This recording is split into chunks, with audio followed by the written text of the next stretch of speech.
బీసీలకు దేశంలో రాష్ట్రంలో అన్యాయం జరుగుతుందన్నారు బీసీ సంక్షేమ సంఘం జాతీయ అధ్యక్షులు జాజుల శ్రీనివాస్ గౌడ్. బీసీ కులగణన చేసిన తర్వాతే సర్పంచ్ ఎన్నికలకు వెళ్లాలన్నారు. సమగ్ర కులగణన, బీసీ రిజర్వేషన్లను 42% పెంచాలనే అంశంపై అఖిలపక్ష పార్టీలు బీసీ నేతలతో సమావేశం నిర్వహించారు. కులగణన జరిగితేనే బీసీలకు న్యాయం జరుగుతుందన్నారు మాజీ మంత్రి శ్రీనివాస్ గౌడ్. భారత్ జోడో యాత్రలో బీసీల పరిస్థితి రాహుల్ గాంధీ చూశారన్నారు. కులాన్ని పక్కన పెట్టి బీసీలంతా ఏకం కావాలన్నారు మహేష్ కుమార్ గౌడ్. రెండు రకాలు మేము ప్రభుత్వ పరంగా మా వంతు ప్రయత్నం మేము చేస్తాం, మేము తెచ్చే ఒత్తిడి తెస్తాం. కానీ ఏది తెచ్చినా ఇవాళ ముఖ్యమంత్రి రేవంత్ రెడ్డి ఉన్నా, అంతకుముందు ముఖ్యమంత్రి కేసీఆర్ ఉన్నా, ఒక్కటి మాత్రం వాళ్ళు తెలవాలి, వీళ్ళు బలంగా ఉన్నారు, బీసీలు ఐక్యంగా ఉన్నారని. అప్పుడే ఇస్తారు మనకి. అది లేకుంటే సరే చూద్దాంలే అన్న ధోరణిలోకి వెళ్తుంది. బీసీలు 56% ఉండి కూడా ఏదైనా ఇష్యూ వచ్చినప్పుడు చులకన తీసుకుంటా ఉన్నారు. ఇవాళ బీసీలో ఎస్సీలో మాదిగల రిజర్వేషన్ వచ్చింది, రిజర్వేషన్లో బైఫాక్షన్ వచ్చింది. కొన్ని సందర్భం ఎట్లా పెడతారు, మాదిగలకు అన్యాయం జరిగితే పూడ్చాలి కదా అనే ఒక తలంపు డిస్కషన్ జరుగుతూ ఉన్నాయి. అదే తలంపు, అదే డిస్కషన్ మన పట్ల జరగట్లేదు. దానికి కారణం ఏంటంటే ఒకే కారణం, వీళ్ళు కులాల వారిగా ఉన్నారు, బీసీలంతా ఒకటిగా లేరు, కులాల వారిగా ఉన్నారు. ఏ కులం వారు వాళ్ళే. సో ఐక్యంగా రారు, ఒకటిగా రారు. సో మనకు ఇబ్బందులు లేవని ఒక అలసట. సో అది పోవాలి అంటే మనం ఫస్ట్ కులాన్ని పక్కన పెట్టాలి. నన్ను అడిగితే గౌన్ల, పద్మశాలి, మునురు కాపు, తేనెగా ఇవి కాదు. ఏ కులంలో పుట్టని, ఏ కులం వారు ఆ కులం వారు గౌరవించుకోవాలి, దాంట్లో అనుమానం లేదు. బట్ మనం అందరం కలిసి ఒక బీసీ గొడుగు కిందనో ఆ బీసీ గొడుగుని స్ట్రెంథన్ చేయాలి. కొద్ది రోజు కులాల్ని పక్కన పెట్టి మా కులాలు కాదు ముఖ్యము, మేమంతా బీసీలము, ఆ బీసీల యొక్క అంశాన్ని స్ట్రెంథన్ చేస్తే మనం ఎవరి దగ్గరికి పోవాల్సిన అవసరం ఉండదని నేను అనుకుంటా ఉన్నాను. ముఖ్యంగా బీసీలకు ఏం చెప్తున్నారంటే ఎన్నికలు వస్తే ఒక భేదాల కథలు చెప్తూ ఉంటారు. ఇప్పుడు మీరు నిజంగా కులగణన చేస్తే లెక్కలు వస్తే ఈ 10%ను మనం 100% ఛాలెంజ్ చేసి రివర్స్ చేయించవచ్చు. అందుకే కులగణన జరిగితే ఏమొస్తుంది అనే దానికి మొట్టమొదటి చెప్తున్నాను, మీకు చెప్తాను వీళ్ళు ఎట్ల మంది ఉన్నారని చెప్తున్నాను. ఇవాళ మన దగ్గర కూడా సమగ్ర కుటుంబ సర్వే చేసినాం. దాని ప్రకారం బీసీల సంఖ్య 51% ఉంది.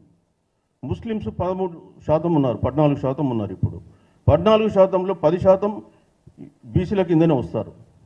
బీసీయూ ఉన్నది, అట్లనే బీసీబీలో కొన్ని కులాలు ఉన్నాయి. అంటే 50+10 51. యాక్చువల్ మన సమగ్ర కుటుంబ సర్వే బీసీలు 51 + 10 61. ఇక పోతే ఎస్సీలు 18, ఎస్టీలు 10, మొత్తం కలిపితే దాదాపు 90% వచ్చినాయి. అంటే ఇక పోతే 10% మాత్రమే. మరి 10%లో 10% కూడా ఆర్థికంగా పూర్వం లేనా వాళ్ళు? కనీసం 4% కూడా వాళ్ళు లేరు పూర్వం. అందులో 4%, 5% లేని జనాభాకు మీరు 10% రిజర్వేషన్ ఇస్తారు. బీసీలు అంటే కేవలం ఓటు బ్యాంక్ అయినా, ఓటు కొరకు వాడుకొని వదిలేయాల్సిందేనా? మరి ఆ విషయాన్ని గురించి సీరియస్గా ఆలోచించాల్సిన అవసరం ఉంది. తెలంగాణ రాష్ట్రం అంటే తమిళనాడులో ఎట్లయితే ఒక బీసీలు అత్యధిక జనాభా ఉన్నారో, తెలంగాణ రాష్ట్రంలో కూడా అత్యధిక జనాభా ఉన్నటువంటి ఇవాళ రాష్ట్రం మన తెలంగాణ రాష్ట్రం. ఇది సమగ్ర కుటుంబ సర్వే చేస్తే ఎవరి జనాభా ఎంతో తెలిసిపోతుంది. కాంగ్రెస్ పార్టీ ఇండియా కూటమి ఎజెండా ఇవాళ ప్రధానంగా మొన్న అన్న మహేష్ అని కూడా పోయాడు. ఢిల్లీలో పీసీసీ అధ్యక్షులు ముఖ్యమంత్రుల సమావేశంలో కూడా రాహుల్ గాంధీ గారు ఒకటే ఎజెండా చెప్పాడు, కులగణన మీదనే మనం దేశవ్యాప్తంగా పోరాటం చేయబోతున్నాం, అన్ని రాష్ట్రాలు పర్యటిద్దాం, బీజేపీ ప్రభుత్వం మీద ఒత్తిడి తీసుకొచ్చి దేశంలో సామాజిక న్యాయం జరగాలంటే కులగణనే ఏకైక మార్గమని రాహుల్ గాంధీ గారు చెప్పడం జరిగింది. మరి మీరు ఇక్కడ కులగణన చేయకపోతే రాహుల్ గాంధీ గారి ఇమేజ్, ఒక యువ నాయకుడు ఇమేజ్ ఎక్కడ పోతుందో ఒకసారి గుర్తుపెట్టుకోండి. రాహుల్ గాంధీ గారి మాటకు విలువ లేకుండా పోతుందనే ఒక ఇండికేషన్, బలమైన మెసేజ్ మొత్తం 4 కోట్ల మంది ప్రజలకు బలంగా వెళ్ళిపోతుందనే విషయాన్ని మీరు గుర్తుపెట్టుకోవాలని చెప్పి సందర్భం గుర్తు చేస్తూ, అన్ని పార్టీల అధ్యక్షులు ఇవాళ అన్ని పార్టీల నుంచి ఏకగ్రీవంగా ఒకటే తీర్మానం, ఏకైక తీర్మానం, రాష్ట్రంలో సమగ్ర కులగణన జరిగి బీసీ రిజర్వేషన్లు పెట్టిన తర్వాతనే స్థానిక సంస్థల ఎన్నికలు నిర్వహించాలి అని చెప్పి సందర్భంగా ఇవాళ ఏకగ్రీవంగా ఈ సమావేశం ద్వారా తీర్మానం చేస్తున్నాం. మొన్న బీసీ వెల్ఫేర్ మంత్రి గారు ప్రకటించారు 100% పెట్టి తీస్తాం, పెట్టే బీసీకి అయిన తర్వాత ఎలక్షన్. మరి చూద్దాం, మరి ఆయన మాట చెల్తుందా, చెల్లనిస్తారా, నడుస్తుందా, నడవనీయరా, ఆలోచన చేయాలా. ఆ పార్టీలో ఉన్నటువంటి నాయకులకు కూడా మనం బలం ఇవ్వాలా. ఆ నాయకులకు కూడా మనం బలం ఇచ్చి మీరందరూ ఏ పార్టీ అధికారంలో ఉంది కంపల్సరీ అధికారంలో 4.5 ఏళ్ళు ఉంటుంది కదా, 4 ఏళ్ళు ఉంటుంది అధికారంలో. మరి అధికారం ఉన్నప్పుడు ఈ 4 ఏళ్ళు మన వాళ్ళు ఎట్లా బలపడాలి? అక్కడ 4 సంవత్సరాలు వాళ్ళు బలం చేస్తే ఎవరికి లాభం? మనకే లాభం కదా. మరి ఆ కార్యాచరణ కూడా మనం ఉండాలా, ఎక్కడికక్కడనే అడగాల. అందరూ ఆయా పార్టీలకు అధినేతలకు లెటర్లు పెట్టాలి, మీటింగ్లు పెట్టాలి, ప్రెస్ మీట్ పెట్టాలి, ఏడంటే ఆడ వందల మంది అడగాల.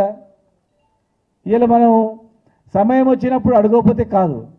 అంత అయిపోయిన తర్వాత ఎలక్షన్ల వరకు మనం అన్నీ ఉంటాయి, బాగా బ్రహ్మాండంగా ఉంటాయి. కరెక్ట్ ఎలక్షన్లు వచ్చే వరకే ఆ మాయలో పడిపోతాం అందరం. మళ్ళీ ఎలక్షన్లు అయిపోయిన తర్వాత మాలో ఆయన ఓడిపోయా, మనం తక్కువ వచ్చి ఉన్నవే గెలిపించుకోవతలేము, ఇక వీళ్ళకి ఎందుకు రానే భావన వస్తుంది. అధికారం రావడానికి ఏం చేయాలండి? ప్లాన్ చేయండి ఖచ్చితంగా. ఇమీడియట్గా మంత్రివర్గ విస్తరణ కూడా జరుగుతుంది.